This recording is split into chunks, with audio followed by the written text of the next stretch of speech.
오늘 저는 공감하시는 나의 하나님이라고 하는 제목으로 말씀을 나누도록 하겠습니다.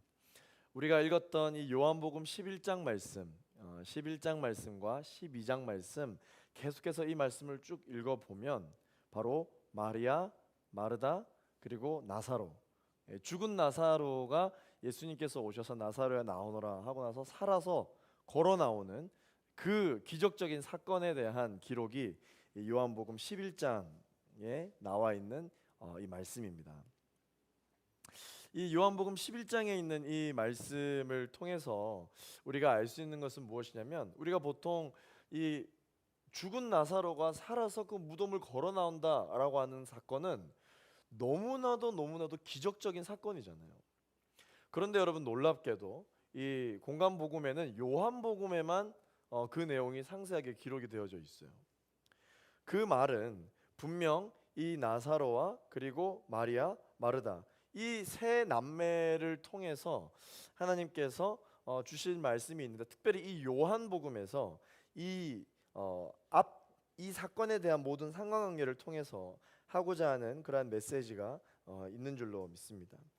혹시 여러분들 정말 너무 아파서 어렵게 병원을 찾아갔는데 갑자기 병원에 휴무라고 이렇게 안내 문구가 적혀 있으면 문이 이렇게 닫혀 있었던 적이 있으신가요?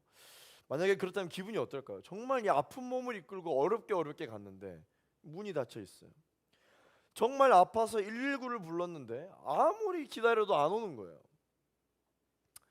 실제 저도 우리 아이가 있고 예전에 한번 나눴었지만, 실제 저희 가족이 코로나 델타에 걸렸었거든요. 그 심하다는 그 델타, 코로나 델타에 이제 루아랑 저랑 저희 아내랑 셋 다 이렇게 걸렸었는데, 그때 이제 루아가 코로나에 걸리면서 열이 갑자기 올라오면서 애가 분수토를 하는 거예요. 그래서 이제 병원을 갔을 때 병원에서 이제 나름 관련된 코로나 약을 처방을 받고 나오는데 이제 열경기를 한 거예요. 이제 갑자기 이제 호흡이 안 됐었던 거죠. 그래서 119로 빨리 불러라 해서 119를 불렀는데, 이 이 119가 보통 부르면 바로 와야 되잖아요. 그런데 가고 있습니다만 하고 20분이 지나도록 119가 안 오는 거예요. 그래서 저희가 왜 이렇게 119가 안 오냐, 온다고 했는데 왜 이렇게 늦게 오냐라고 했더니, 그 당시가 그 코로나 감염 20만 명 될 때여가지고 이미 119 그 소방서 구급대원들이 이미 지금 그 번아웃 상태였던 거죠. 너무 모자랐던 거예요, 그 구급차들이. 그나마 저희한테 배정이 돼서 왔던 차였는데 20분이 저는 정말 거의 한 2시간처럼 느껴졌어요. 너무 안 오고 아이는 너무 계속 아파하고 하니까. 어렵게 응급실을 찾아왔는데 아파 죽겠는데, 여러분 또 의사가 안 오면 어떨까요? 심지어 여러분들 그런 경험 있으실지 모르겠지만, 몸이 많이 아파서 병원을 갔는데 그 병원의 의사가 또 내가 아는 사람이야. 근데 아는 사람이라고 마음 편하게 누워 있었는데 아무리 기다려도 의사가 안 와요. 그럼 여러분 기분이 어떨 것 같아요? 오늘 본문 요한복음 11장에 지금 이런 비슷한 심정을 느낄 수 있는 일이 나옵니다. 지금 오빠가 죽어가고 있는데 와달라고 부탁받은 예수님이 아무리 기다려도 안 오시는 거예요. 오빠는 지금 숨이 깔딱깔딱 넘어가고 있는데 안 오시는 거예요. 결국은 오시긴 했는데 예수님이 너무 늦게 도착한 나머지 오빠가 그만 숨을 거두게 되었습니다. 그럴 때 예수님 보고, 차마 예수님을 직접 예수님 앞에 가서 예수님을 모셔와도 모자란데 도저히 이 자리를 떠날 수 없기 때문에, 오빠 나사로가 언제 숨이 멈출 줄 모르는 그런 긴박한 상황이기 때문에 이 유가족이었던 이 마르다와 마리아는 차마 그 자리를 뜨지도 못한 채 지인에게 부탁해서 예수님이 우리 집으로 올 수 있게끔 부탁을 했다는 것이죠. 그랬는데 결국 온다고 하는 예수님이 오진 않고, 오시긴 왔는데 이미 나사로는 숨을 거둔 상태였을 때 이 유가족의 마음은 어땠을까요? 실제 사실 우리 신앙생활을 할 때도 이럴 때가 있습니다. 아무리 기도해도 응답하시질 않습니다.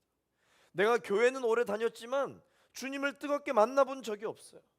내가 그렇게 필요할 때는 간절히 구했는데 하나님은 내 기도를 듣지 않으시는 것 같은 그런 때가 많이 있는 거죠. 하나님을 만나고 싶어서 내가 너무나도 많이 기다려서 지칠 것만 같은, 꼭 만나야 하는 지금 순간에 하나님을 만나지 못해서 답답했던 그런 마음.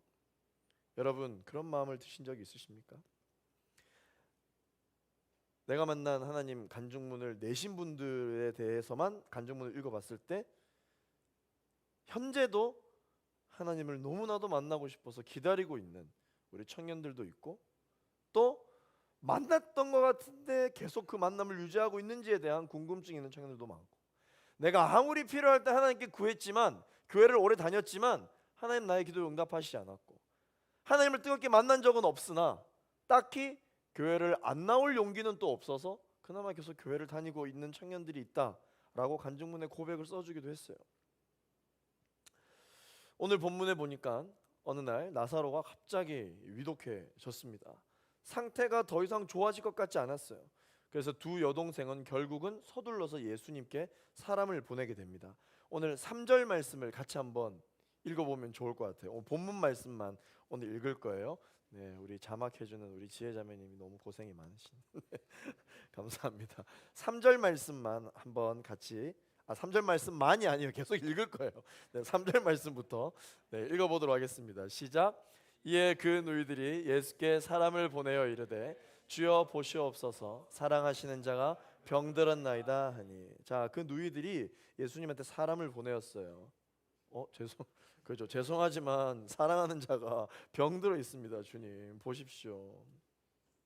자, 여기 이 누이들이, 두 자매가 예수님께 뭐라고 이야기했냐면, 그냥 우리 오빠가 지금 병들어가고 있어요, 우리 가족이 병들어가고 있어요, 그렇게 말하지 않고 예수님께서 사랑하시는 자가 지금 병들어가고 있다.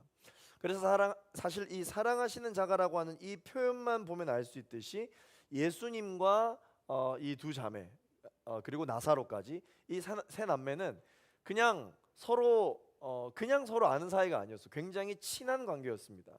실제로 여러 가지 이 사복음서의 기록을 보면 예수님께서 사역을 하시고 베단이라고 하는 지역에 자주 휴식을 하셨던 것으로 그렇게 학자들은 이야기를 하고 있습니다. 그래서 특별히 이 나사로와 두 자매가 살고 있는 이 베다니 지역에 예수님께서 자주 묵으셨기 때문에 서로 굉장히 친밀한 그런 관계였다라는 것을 학자들을 통해서 우리가 알 수가 있어요. 사실 이 베단이라고 하는 지역은 어떤 지역이냐면은 굉장히 가난한 지역이에요. 그래서 여러분들은 보통 이 나사로 말고 이 마르다와 마리아, 이 두 자매의 관계에 대한 이야기를 들으면 어떤 이야기부터 먼저 떠올리십니까? 예수님이 오셨을 때 마르다는 예수님을 대접하기 위해서 막 일하는 일 중심의 어떠한 사람, 마리아는 일도 중요하지만 관계 중심으로 예수님이 오셨기 때문에 예수님 말씀을 들으려고 그 앞에 앉아 있었던 사람. 그래서 이 두 자매가 너는 지금 일이 바쁜데 왜 언니 도와주지 않고 거기 있냐? 언니 지금 일할 때냐? 지금 말씀을 이렇게 갈등 이야기를 아마 먼저 떠올리실 겁니다. 그런데 이 말씀을 계속해서 보면은 이 베다니 지역은 매우 가난했던 지역이기 때문에 마르다가 바빠봐야 뭐 얼마나 바빴느냐. 예수님이 오셨기 때문에 예수님을 대접하기 위해서 많은 음식을 준비하기 위해서 바빴던 게 아니에요. 예수님이 오셨기 때문에 내가 대접하고 싶은데 대접할 음식이 마땅치 않아서 어떻게 하면은 예수님한테 음식을 대접을 할 수 있을까? 준비할 것이 너무 많아서가 아니라 너무 가난해서 대접할 것이 없었기 때문에 마르다는 바빴다라고 그렇게 이야기를 하기도 하거든요. 그런 일화가 있었던 이 두 자매가 예수님이 다시 한 번 더 자신의 집에 방문해 주실 것을 청했습니다. 왜? 좋은 일 때문에 한 번 더 대접하고 싶어서? 이전에 대접했던 그 식사가 너무 부족해서? 아니요. 자신의 오빠인 나사로가 죽어가고 있었기 때문입니다. 4절 말씀을 우리 같이 한번 읽어볼게요. 4절 말씀 시작. 예수께서 들으시고 이르시되 이 병은 죽을 병이 아니라 하나님의 영광을 위하며 하나님의 아들이 이로 말미암아 영광을 받게 하려 함이라 하시더라. 자, 예수님이 나사로가 죽을 병에 걸려서 지금 숨이 넘어가고 있다는 얘기를 들었을 때 뭐라고 말씀하셨냐면 이건 죽을 병이 아니다. 하나님의 영광을 위함이다. 하나님의 아들이 이것으로 말미암아 영광을 받게 하려 합니다. 걱정하지 마라. 그렇게 말씀을 하셨습니다. 그렇죠. 사람 숨이 넘어가는 상황에서도 예수님은 하나님의 영광이 중요했어요. 지금 언제 숨이 넘어갈지도 모르는 긴박한 상황 속에서도 예수님은 뭐라고 말씀하시냐면은 하나님의 영광을 위한 일이니 걱정하지 마라, 두려워하지 마라, 조급해하지 마라, 분주해하지 마라. 그렇게 말씀을 해주십니다. 하나님의 영광을 나타낼 계획, 하나님의 계획이니 두려워하지 말라. 그렇게 말씀을 해주십니다. 그런데 인간적으로 이 구절을 보면 여러분 어떻습니까? 정말 예수님이 하신 말씀처럼 아무리 우리가 평소에 성령 충만하고 신앙생활을 잘하고 있다 할지라도 지금 가족이 눈앞에서 숨이 넘어가고 있는 상황에서 예수님이 이렇게 말씀하셨어. 그래, 우리 가족 중에 한 사람의 죽음 또한 하나님의 영광을 나타내기 위함이야. 그러면서 계속 이렇게 숨이 넘어가는 모습을 과연 볼 수 있을까요? 못 봅니다. 이것은 마치 아까 우리 앞에서 얘기했던 것처럼 너무 아파서 왔는데 문이 닫힌 그 병원 앞에서의 심정. 너무 아파서 너무 급해서 간신히 몸을 질질 끌며 병원을 갔는데 치료를 받지 못하는 상황. 신고하면 바로 튀어나올 줄 알았던 구급차는 수십 분이 지나도 오질 않는 그 간절한 상황. 분명 의사가 내가 잘 아는 의사인데도 내가 누워있는데도 오지 않아. 분명 내가 잘 아는 구급대원이 있는데도 아무리 기다려도 빨리 오질 않아. 정작 필요할 때는 불러도 오지 않는 그러한 상황 속에 얼마나 속이 타기만 하겠습니까? 바로 이때의 마음이 마리아와 마르다의 마음이었을 것입니다. 그동안 그토록 예수님이 오셨을 때 우리가 잘 대접했고 그리고 예수님이랑 관계가 나름 있었기 때문에 오빠 나사로가 숨이 넘어가고 있다는 얘기를 듣자마자 예수님이 바로 오실 줄 알았는데 하나님의 영광을 나타내기 위함이라며 이틀 뒤에 오신다니. 이틀 뒤에 오시긴 하는가? 우리 오빠가 이틀이라는 시간을 버틸 수는 있는가? 인간적인 마음으로 속이 타들어만 가는 거예요. 사실 우리는 알고는 있습니다. 우리가 언제 아플지 모르기 때문에 아까 얘기했던 것처럼 병원도 휴무 날이 있어야죠. 의사들도 쉬어야 될 거 아니에요? 알고 있습니다. 휴무 날이 있을 것이라는 것을 알 수 있어요. 알고 있어요. 구급차가 아무리 신속히 온다고 해도 차로 오기 때문에 오는데 필요한 시간이 있을 거다 라는 것을 나름 알고 있어요. 또 20만 명이라는 그런 코로나의 상황이었기 때문에 구급차가 모자라다, 그래서 오는 시간이 너무 늦다, 이해할 수 있습니다. 필요한 시간이라는 걸 알 수 있어요. 나 말고 더 아픈 사람을 호송 중에 있겠지 라고 이해할 수 있습니다. 그런데 여러분, 아프면, 고통 중에 있으면 그런 생각이 전혀 나질 않습니다. 하나님의 계획하심이 있다는 것을 내가 알지만, 나의 이 어려움을 통해서 하나님의 영광을 드러낸다는 것을 알지만, 실제 내가 너무 고통스럽고 실제 내가 너무 아프면 하나님의 영광이고 나발이고 지금 너무 내 삶이 어려워요. 도대체 하나님은 무엇을 하고 계신가? 아무 생각이 나질 않습니다. 오히려 우리가 겪는 고통이 하나님의 영광의 사실을 잊어버리게 만든다는 것이죠. 머리로는 알지만 마음으로는 그것이 잘 와닿지 않습니다. 그래서 예수님이 죽을 병이 아니라는 이유로 이틀이나 늦게 출발하셨다는 것이 사실 마리아와 마르다는 속상하기만 했을 거예요. 그런데 여러분, 예수님이 하나님의 영광을 중요하게 생각하신다라는 것은 사실이지만, 그렇다고 해서 우리가 그 하나님의 영광 때문에 겪어야 하는 그 고통을 모르시는 것은 아닙니다.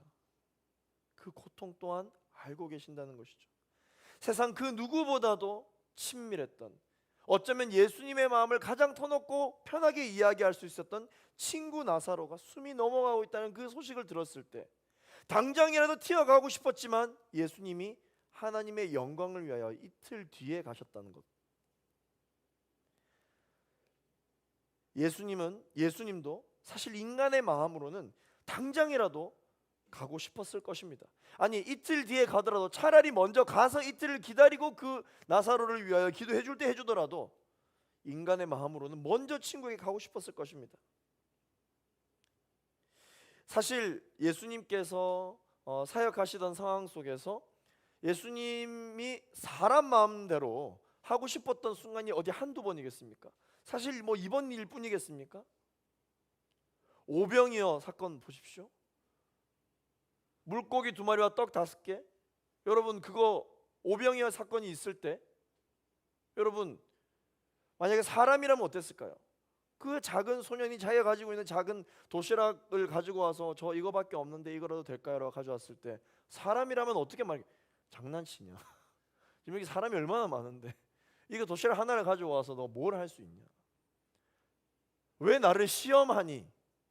라는 생각이 사람이 들지 않았겠냐는 것이죠. 그러나 예수님은 사람의 마음대로 하지 않으시고 그 순간 하나님의 영광을 생각하셨습니다. 광야에서 금식하며 시험 받으셨습니다. 사탄이 예수님이 지금 뭐가 제일 약한지 아시고 육신의 연약함 중에 예수님이 40일 금식하셨기 때문에 지금 가장 육체에 연약한 것은 배고픔이었어요. 굶주림이었어요. 그래서 사탄이 바로 첫 번째 시험을 뭐 어떻게 이야기합니까? 이 돌들을 보고 떡덩이가 되게 하라. 그렇게 시험하잖아요. 예수님이 사람 마음 같았으면 어떻게 했을까요? 야, 내가 이거 돌을 떡 만드는 거 이거 못해서 내가 못 만드는 줄 아냐? 하나님의 계획하심이 있어서 안 만든. 그렇게 말하고 싶으셨는데도 그렇게 하시지 않으셨어요. 아니면 그래 잘 봐, 내가 하나님의 아들인 걸 보여줄게. 돌을 떡으로 만들어서 먹으실 수도 있었을 거예요. 광야에서 시험을 받은 것뿐만 아니라 십자가에 매달리셨을 때도 로마 병정들이 계속해서 예수님을 핍박하고 심지어 이미 죽었는지 안 죽었는지 확인해 보려고 굳이 허리에 창을 찌르는 그 순간에도 예수님이 해도 너무하네, 이렇게까지 보여주는데 너희들이 믿지 못하냐, 에이 하면서 십자가에 내려와가지고 에이 이렇게 다 치고 자 봐, 내가 하나님의 아들인 걸 이제 믿겠니? 라고 하실 수 있음에도 불구하고 예수님이 그렇게 하시지 않은 이유는 바로 그러한 고통의 시간을 통하여서 하나님의 영광을 나타낼 하나님의 계획하심을 예수님이 너무나도 잘 알고 계셨기 때문이죠. 하나님의 영광과 그분이 이 땅에 오셔서 하셔야 할 가장 중요한 사명을 위해서 때를 기다리고 가지 않은 것이지 그들의 고통을 예수님이 모른 채 하시는 것이 아닙니다. 예수님은 바빠서 이틀을 허비하신 것이 아니라 하나님의 영광을 위해 이틀의 시간이 필요하셨던 것입니다. 예수님도 참고 기다리시고 견디셨던 거예요. 6절 7절 말씀 우리 같이 한번 읽어보겠습니다. 6절 7절 말씀 시작. 나사로가 병들었다 함을 들으시고 그 계시던 곳에 이틀을 더 유하시고 그 후에 제자들에게 이르시되 유대로 다시 가자 하시니. 아멘. 지금 이 상황은 이제 시간이 됐으니까 자 한번 가보자, 이렇게 예수님이 아주 평안하게 이렇게 그렇게 가신 것이 아닙니다. 예수님께서 병들었다함을 듣고 하나님의 영광을 위함이다라고 말씀하신 이후에 예수님께서는 빨리 그 하나님의 계획하신 그 이틀을 채우기 위해서 기다리셨던 거예요. 어떻게 그걸 알 수 있느냐? 유대로 다시 가자 하시 예수님께서 누가 가자 얘기하신 것이 아니라 예수님께서 48시간을 견디시고 가자고 제자들에게 말씀하셨던 것입니다. 나사로가 죽기를 바랬던 것이 아닙니다. 48시간이라고 하는 하나님의 계획하심을 예수님은 아셨던 것입니다. 그런데 예수님께서 이렇게 안달나 하셨던 것은 빨리 이틀이 채워지자마자 가자고 말씀하셨던 이유가 무엇이냐면 나사로가 죽을까 봐가 아니라 하나님의 계획하심을 먼저 알지 못하고 있는 마리아와 마르다가 상심할까, 그것이 너무 마음이 아팠기 때문에 빨리 가서 하나님의 계획하심이 있었고 하나님의 영광을 나타내기 위해 나사로가 숨을 거두도록 이틀을 기다렸다는 것을 이야기해주고 싶으셨던 거예요. 빨리 가고 싶지만 더 큰 상처를 주고 싶지 않지만 하나님의 영광을 위해서 예수님은 그 카이로스, 하나님의 시간, 하나님의 타이밍을 견뎌야만 했던 것이죠. 예수님은 그 이틀 동안 마리아와 마르다가 주님을 기다린 것보다 더 많이 그들을 생각하고 계셨을 것입니다. 이후에 그 아이가 코로나에 걸린 이후에 여러 가지 검사를 해야 해가지고 체열을 했어요. 여러분 저 조그마한 아이의 그 조그마한 팔에 그 거의 뭐 주사바늘 굵기만한 그 핏줄처럼 보이는 그 아이 팔에 이 체열을 하려면은 저 어떻게 하는지 되게 궁금했거든요. 그런데 지금 때보다 더 어릴 완전 갓난 아이 때 체열을 하는데 아기가 뭐 체열을 하니까 조금만 참아보자 뭐 이렇게 하나요? 그러지 않잖아요. 아기이기 때문에 조금만 고통스러우면 막 몸부림을 치고 막 난리를 쳐요. 그래서 여러분 혹시 그 소아과 가서 체열을 갓난하게 체열을 하는 걸 보신 분이 있으신지 모르겠지만 어떻게 하는 줄 알아요? 진짜 비인격적으로 합니다. 아이가 이렇게 누워 있잖아요. 그럼 팔 하나만 이렇게 해요. 체열을 할 팔을 빼면 갑자기 간호사가 이불 같은 걸 들고 와요. 이불 같은 걸 들고 와가지고는 팔다리 위에 올라가서 못 움직이게 다 이렇게 그냥 누르고 있어요. 그럼 아기는 이대로 이 상태로 아무것도 못 움직이고 있거든요. 그때 그냥 아무리 밟아도 저도 못 움직일 정도로 강한 힘으로 아이를 압박한 다음에 여기 바늘을 꽂아요.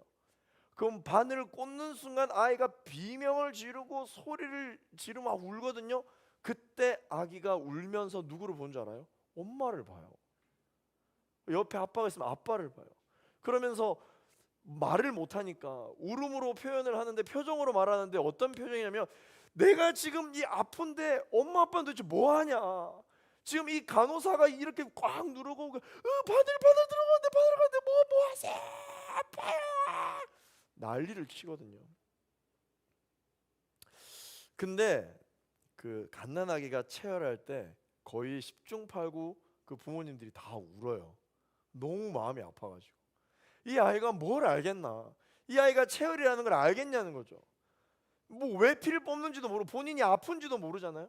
근데 이 체열을 해야 하는 그 바늘을 꽂아야 하는 그 고통이 이 아이에게 필요하다라는 것을 알기 때문에 아이가 아무리 이해가 안 되는 표정으로 어떻게 부모가 나한테 이럴 수 있냐라는 표정으로 막 그렇게 울고 울어도 끝까지 참고 견디며 간호사들을 오히려 도와서 그 피를 뽑아요. 그러면 체열을 하고 나오면 그제서야 아이는 그 울음이 그 서러움이 그치지 않아서 계속 울고 있거든요. 그럼 엄마도 같이 울면서 나오고 그 모습을 보고 있는 아빠도 울면서 나와요. 부모의 마음은 그런 거더라고요. 아파서 몸부림치고 있는 그 자녀가 얼마나 힘들지, 얼마나 상심이 클지 그 눈빛을 보면 잊을 수가 없을 정도로 너무나도 고통스러운 순간이지만 이 아이에게 너무나도 필요한 순간임을 알기 때문에 같이 울고 같이 눈물을 흘리고 같이 마음 아파하면서 그 시간을 함께 하는 것이죠. 8절에서 10절 말씀 우리 같이 한번 읽어보겠습니다. 시작. 제자들이 말하되 랍비여 방금도 유대인들이 돌로 치려 하였는데 또 그리로 가시려 하나이까. 예수께서 대답하시되 낮이 12시간이 아니냐. 사람이 낮에 다니면 이 세상의 빛을 보므로 실족하지 아니하고 밤에 다니면 빛이 그 사람 안에 없는 거로 실족하느니라. 실족할까 너무 걱정되는, 누구 보고 얘기하는 걸까요? 그 두 자매, 하나님의 계획하심을 모르고 이틀을 기다려야만 했던 그 자매가 밤에 어둠의 시간을 보내고 있을 것 같아서 실족할 것이 너무나도 걱정이 된다. 그렇기 때문에 유대인들이 나를 돌로 쳐 죽이려 한다 할지라도 그 자매가 실족할 것이 마음 아파. 난 가야 되겠다. 가야 되겠다. 저기 내가 사랑하는 사람들이 있다. 그들이 날 기다리고 있다. 하나님의 때가 찼다. 그렇기 때문에 내가 빨리 가서 하나님의 계획하심을 알려줘야 된다. 왜냐? 그들은 하나님의 타이밍을 모르기 때문이다. 하나님의 마음을 모르기 때문에 실족할 그 두 자매를 반드시 나는 만나야만 한다. 설령 돌이 날라오더라도 나는 그들을 위해 가야 한다. 11절 말씀 읽어보겠습니다. 시작. 이 말씀을 하신 후에 또 이르시되 우리 친구 나사로가 잠들었도다. 그러나 내가 깨우러 가노라. 하나님의 계획하심을 알고 계셨던 것이죠. 예수님은 제자들과 함께 나사로가 죽은 지 사흘이 되던 날 결국 베다니에 도착을 하게 됩니다. 아니나 다를까 마르다는 그래도 언니랍시고 예수님께 나와서 이미 오빠가 죽은 뒤에 오셨지만 예수님이 왔을 때 예수님께 이렇게 이야기합니다. 오늘 본문에서 읽지는 않았지만 20절 말씀에 보면 이런 말씀이 있거든요. 예수께서 오신다는 말을 듣고 곧 나가 맞이하되 마리아는 집에 앉았더라. 그러니까 두 자매가 예수님께서 오신다는 얘기를 들었는데 오빠가 이미 숨을 거두고 나서 결국은 집 앞에까지 와서 언니인 마르다는 나가서 예수님을 맞이했어요. 그런데 동생인 이 마리아는 집에 앉았더라. 말 그대로 삐진 거예요. 지금 이 마리아가 예수님한테 삐친 거예요. 온다고 했더니 지금 오면 뭐하냐, 내가 그토록 와달라고 그렇게 얘기할 때는 안 오더니. 그래서 마리아는 이미 삐쳐서 집에 앉아있고 마르다는 그래도 언니이기 때문에 좀 어른스러움이 있죠. 이해할 수 없는 이 똑같은 상황 속에서 두 자매는 다르게 반응합니다. 먼저 이 언니인 마르다는 예수님이 제때 오지 않아서 오빠 나사로가 죽었지만 예수님께 대한 믿음을 버리고 싶지 않았기 때문에 예수님을 맞이하며 그러나 뼈 있는 말을 합니다. 뭐라고 이야기하냐면, 주님 오셨습니까? 그러나 주님께서 여기에 계셨더라면 오빠가 죽지 아니하였겠나이다. 여기에 계셨더라면, 이 뼈 있는 말을 하는 것이죠. 아쉽지만 우리도 하나님께 사실 기도하다가 보면은 아쉬운 말들을 많이 하죠. 사실 마르다가 예수님을 만나자마자 정말 따져 물을 말이 많았을 거예요. 정말 할 말이 많았겠지만 마르다는 더 이상 말을 하지 않고 여기에 계셨더라면 단 두 마디로 자신의 감정을 표현합니다. 마르다야말로 정말 다 이해되지 않아도 예수님을 신뢰하고 싶었던 그 믿음을 놓치고 싶지 않아서 몸부림을 쳤던, 너무나도 실망스러운 지금 시간을 경험하고 있지만 믿음만을 잃고 싶지 않아서 몸부림을 쳤던 사람입니다. 그래서 우리가 마르다를 보고 그리 아니하실지라도 의 믿음을 갖고 있다라고 이야기하잖아요. 마르다가 이런 믿음을 가지게 된 것은 아마 성향 탓이었을 것입니다. 이 오빠 나사로가 사실 갑자기 아픈 게 아니라 오랜 기간 이 병으로 투병했던 사람이거든요. 오랜 기간 병으로 아팠던 오빠, 그리고 오늘 본문에서도 알 수 있던 것처럼 감정을 다 표현해야만 했던 그 철없는 동생 사이에서 이 언니 마르다가 이 엄마 노릇을 해야 했던 그러한 성장 배경이 있었기 때문에 아마 이러한 성격 탓에 예수님에게도 자신이 하고 싶은 말들을 다 하고 싶었지만 꾹꾹 눌러가며 예수님을 맞이했었던 아마 그런 성격 때문에 그랬을 것입니다. 눈물을 삼키는 삶, 믿음으로 견뎌내는 삶, 씩씩하게 견뎌야만 살 수 있었던 삶을 마르다는 살았던 것이죠. 그런데 예수님은 이런 마르다에게 가서 너가 정말 잘 참았구나, 너가 하고 싶은 말이 정말 많았을 텐데 나를 만나자마자 너가 정말 그 눈물을 잘 삼켰구나, 정말 잘 견뎠구나, 정말 씩씩하게 잘 있었구나, 그렇게 말씀하시지 않았어요. 예수님은 눈물을 삼키며 이야기하는 그 마르다에게 말씀하십니다. 오늘 읽진 않았지만 25절 26절 말씀 보면 유명한 말씀을 하시죠. 나는 부활이요 생명이니 나를 믿는 자는 죽어도 살겠고 무릇 살아서 나를 믿는 자는 영원히 죽지 아니하리니 네가 이것을 믿느냐? 그렇게 말씀하십니다. 예수님은 자신이 늦게 온 것을 이해해주는 마음 넓고 눈물을 삼키며 씩씩하게 살아가려고 애쓰는 마르다에게 뭐라고 말씀하시냐면은 잘했다, 잘 참는다, 너 정말 인내가 많은 사람이구나 라고 칭찬해 주시지 않고 오히려 마르다가 말하고 싶은 말을 대신해서 계속 말씀해 주십니다. 네가 이것을 믿냐? 죽은 자의 부활을 정말 믿니? 그래서 이렇게 하는 거니? 너의 오빠 나사로가 다시 살아날 것을 정말 믿니? 너가 견디고 있는 이 현실, 눈물을 삼키면서 견디고 버티고 있는 이 현실, 그 현실 가운데서 하나님의 놀라운 능력이 정말 나타날 것을 믿니? 그래서 나한테 이렇게 하는 거니? 안 그래도 입이 근질근질 거리는 그 마르다에게 계속해서 마르다의 심정을 예수님께서 대변해 주고 계세요. 정말 네가 이것을 믿느냐? 사실 예수님이 늦게 오신 이유는 하나님의 영광을 나타내려 했을 뿐 다른 이유는 없었습니다. 단지 기다리고 아팠을 마르다의 그 마음을 위로하고 계신 것이죠. 그런데 이런 언니 마르다와 달리 마리아는 예수님을 보자마자 모든 감정을 다 쏟아냅니다.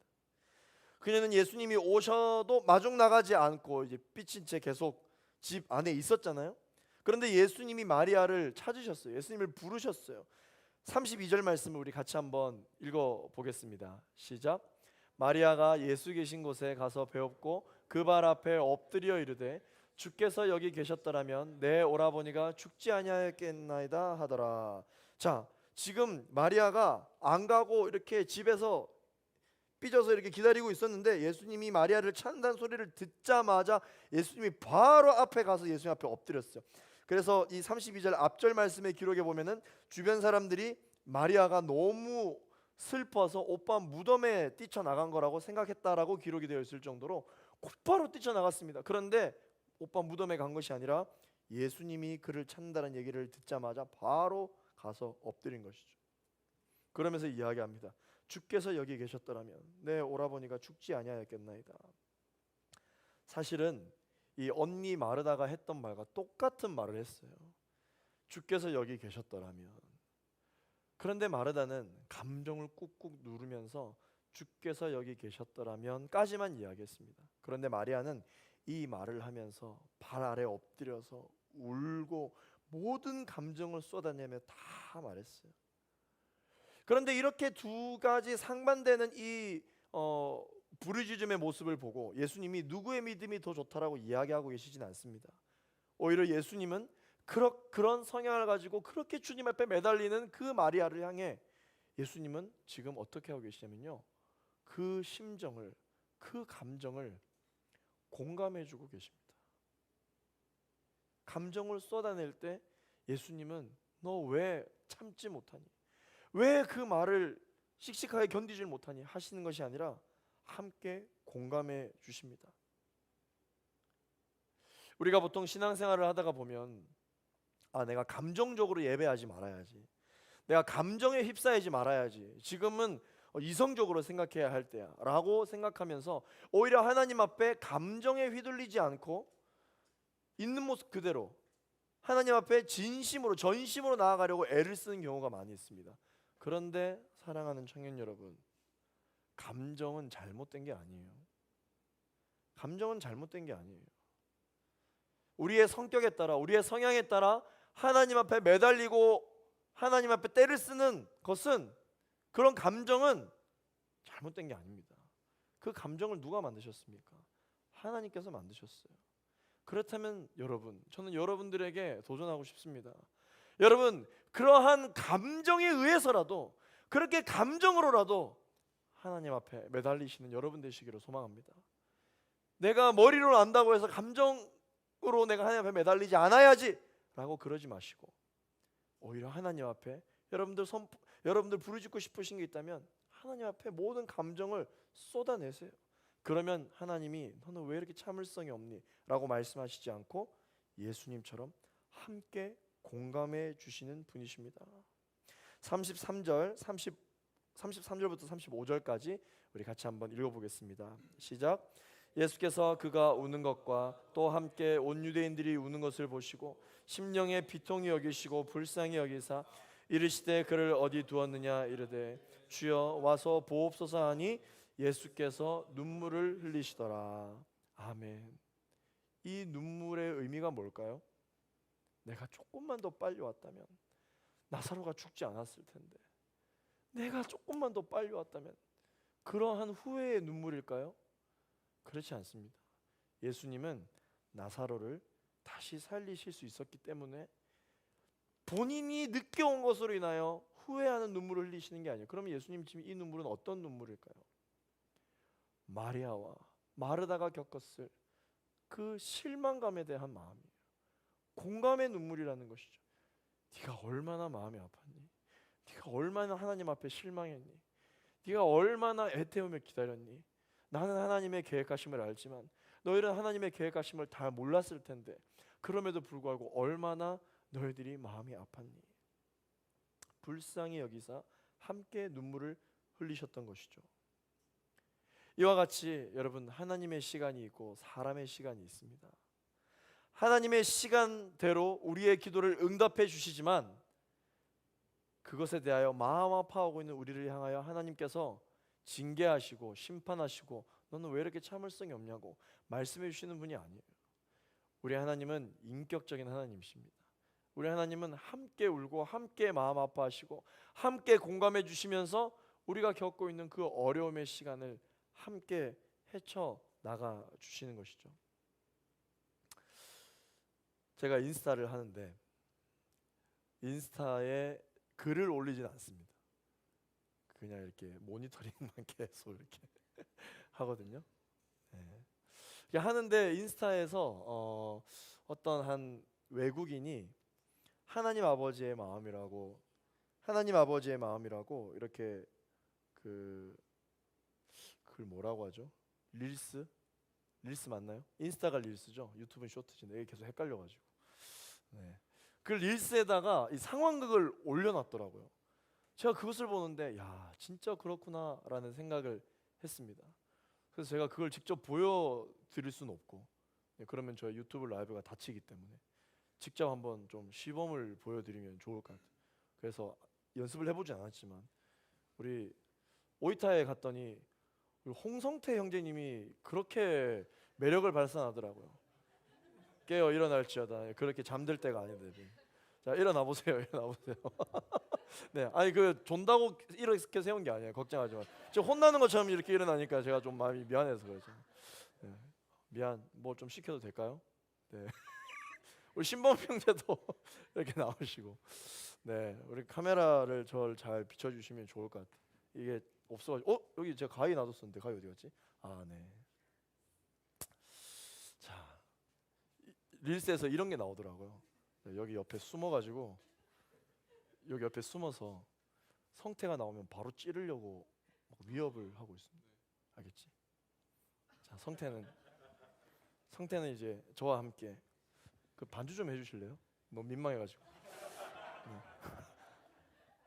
제가 이제 예수님이고 우리 성태는 성태예요. 그래서 함께 주와 동행하며 인생을 이렇게 살아가고 있습니다. 주와 같이 길 가는 거 즐거운 일 아닌가? 우리 주님이랑 함께 하니까 너무 좋지? 네, 우리 주님이랑 함께 손잡고 하니까 너무 좋지? 말씀에 순종하는 삶을 사니까 너무 좋지? 네, 빨리 내려가고 싶지? 빨리 집에 가고 싶지? 잠이 확 깨지? 이렇게 성태가 주님과 함께 동행하는 삶을 사는데 네, 성태도 나름 갈 길이 있잖아요. 그래서 성태가 이제 여기서 이제 집에 가려고 해요. 예배가 끝나서 집에 가려고 해요. 근데 제가 먼저 가요. 제가. 네. 예수님이 먼저 성태가 가려고 하는 길을 먼저 이렇게 가셨어요. 그런데 여기 지금 성태가 내려오면 위협하려고 하는 사탄이 이렇게 있는 거예요. 지금 사탄이 너무 표정이 선해. 무섭게 해줘. 무섭게. 근데 아니 나타나면 안 돼. 여기 숨어 있어야 돼. 성태가 딱 나오면 찌르려고 사탄이 이렇게 지금 막 기다리고 있는 거지. 근데 예수님이 먼저 가보니까 여기 사탄이 있는 거야. 그래서 성태는 자꾸 내려오려고 해봐. 아니야 아직 오지 마. 아직 오지 마. 기다려. 내가 사인해 줄 때까지 기다려. 근데 넌 계속 내려오려고. 아니야. 기다려. 지금 여기 위험한. 기다려. 너가 안 보여서 그렇지. 지금 여기 지금 사탄이 있어. 기다려. 아니야. 기다려. 내가 사인해 줄 테니까 기다려. 기다려.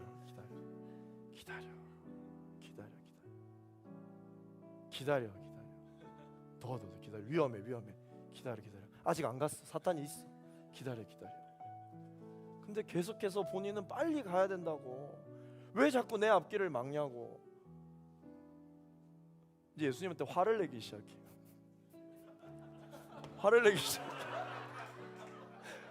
아니야.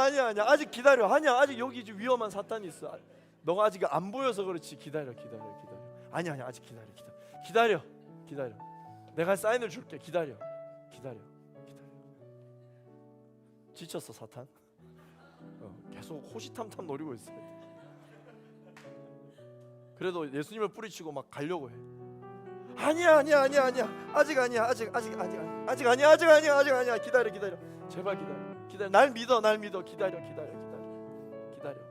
그러다가 이제 포기하고 사탄이 이제 가는 거죠. 그러면 이제 가. 박수 한번 부탁드리겠습니다. 근데 성태는 끝까지 모를 거예요. 무슨 일이 있었는지 끝까지 몰라. 왜 그렇게 하나님이 못 가게 했는지, 왜 그렇게 내 앞길을 막는지. 이미 승리를 한 뒤에도, 사탄이 포기하고 도망간 뒤에도 성태는 계속 몰라. 그러나 나중에 이 장면을 구경하고 있던 은혜 자매가 성태를 불러서 그렇게 성태의 앞길을 막고 있던 예수님에 대해서 불평불만하고 있는 성태에게 이야기를 해주는 거지. 아니야, 내가 계속 지켜봤는데 그 벽 뒤에 너를 해치려는 사탄이 있었어. 그래서 예수님이 끝까지 오지 말라고 한 거야. 그런데 너한테 다 설명해 줄 수 있었지만 설명을 해주면 너가 너무 무서워할까 봐, 너가 너무 두려워할까 봐 예수님이 말 안 하고 참고 견디고 있었어. 그런데 넌 자꾸 예수님한테 화를 내려고 하더라. 도저히 예수님이 이해 안 된다고 해서 계속 내려오려고 하더라. 근데 예수님이 끝까지 막으시는 모습 내가 다 봤어. 내가 다 봤어. 넌 내가 얘기 안 해줬으면 아마 몰랐을 거야. 예수님 너무 원망하지 마, 너무 불평하지 마, 너무 불만 갖지 마.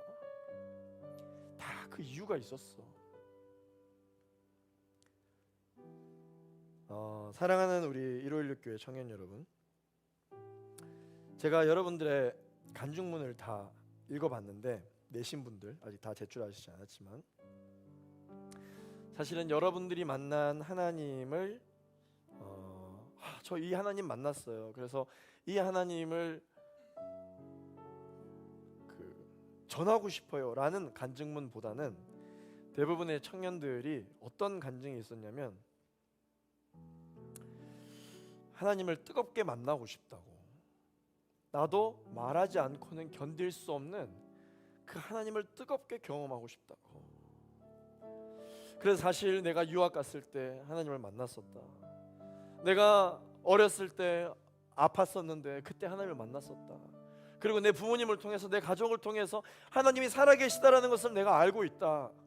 그렇지만 모두에게, 나를 만나는 모든 사람들에게 하나님이 이렇게 살아 역사하고 계시다라는 것을 전하고 싶을 정도의 나의 하나님을 만나고 싶다, 만나고 싶습니다.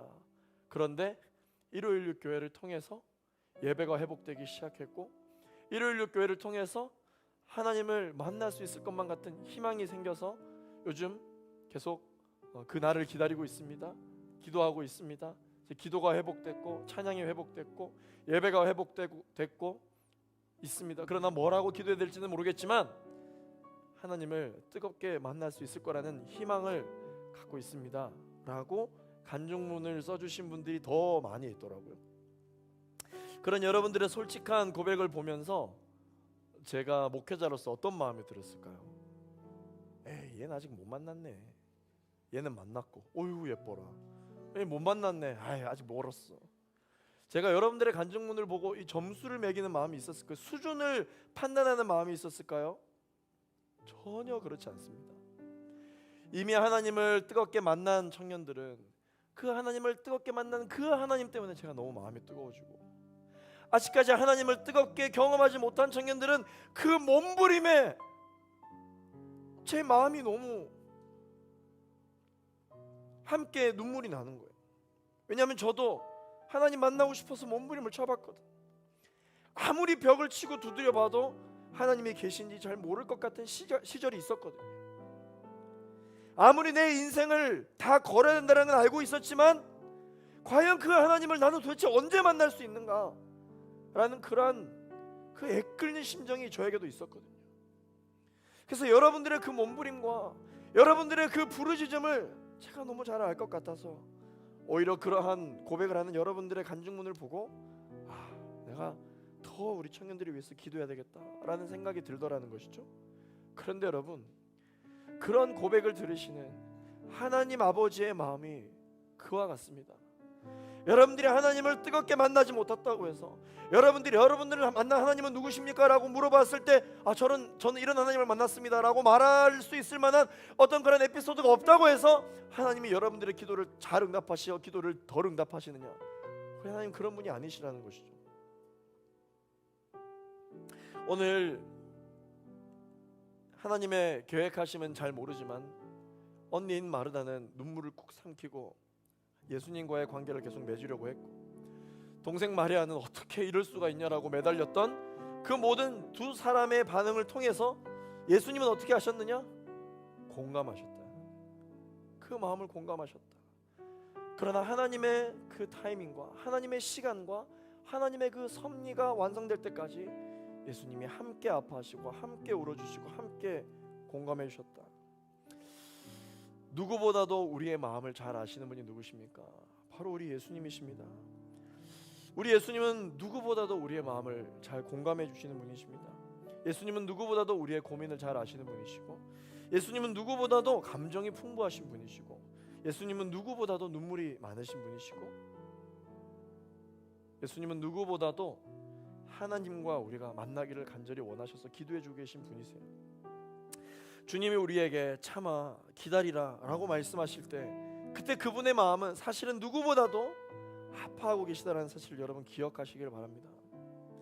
우리의 기도에 바로바로 해결해 주시지 못할 때, 아직 하나님의 때가 이르지 못해서, 아직 하나님의 영광이 드러날 때가 되지 못해서 인내하라고 말씀하시는 것을 누구보다도 힘들어하시는 분이 누구시냐? 사실 하나님이세요. 왜냐? 우리는 하나님의 계획하심을 다 모르잖아요. 그러나 그 계획하심이 찰 때까지 참고 기다릴 우리의 시간들을 생각하니 함께 마음 아파하신 것이죠. 우리는 하나님에게 우리의 답답한 이 마음조차 다 쏟아내며 하나님의 때가 이를 때까지 주시는 은혜로 주님과 함께 견뎌나가야 하는 것입니다. 사랑하는 청년 여러분, 저는 여러분들의 기도의 생활이 바뀌기를 원해요. 여러분들 하나님 앞에 너무 멋있는 기도를 하려고 하지 마세요.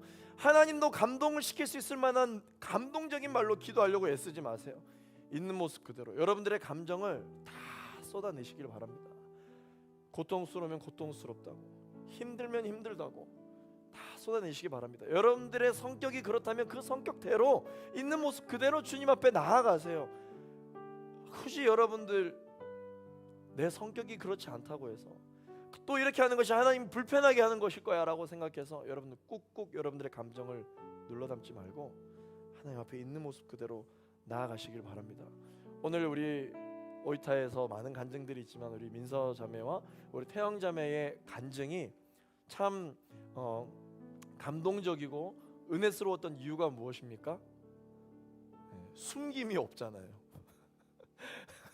숨김이 없잖아. 물론 몇 개는 숨겼어요. 나랑 약간 얘기를 해가지고 이거 이야기하면 좀 어려울 수 있어요. 몇 개 숨긴 게 있긴 해. 하지만 그럼에도 불구하고 내가 두 사람에게 간증을 부탁했던 이유는 하나님 앞에 어떤 한계 없이 뭔가 틀이 없이 있는 모습 그대로 하나님 앞에 고백하는 그 모습이 너무 아름다웠기 때문입니다. 여러분들도 이 간증의 은혜가 있었던 것처럼 하나님 앞에 나아갈 때 있는 모습 그대로 나아가시면 하나님이 누구보다도 여러분들의 마음과 여러분들의 고통을 공감해 주시며 함께 여러분들을 위해서 기도해 주시는 분이실 것입니다. 우리 함께 시간 찬양하고 기도하고 우리 결단하는 시간을 가질 텐데, 여러분 윌러브의 찬양 중에 공감하시네라는 찬양이 있거든요. 우리 하나님 공감하시는 그 하나님 우리 같이 한번 노래하고 찬양하면 좋겠습니다.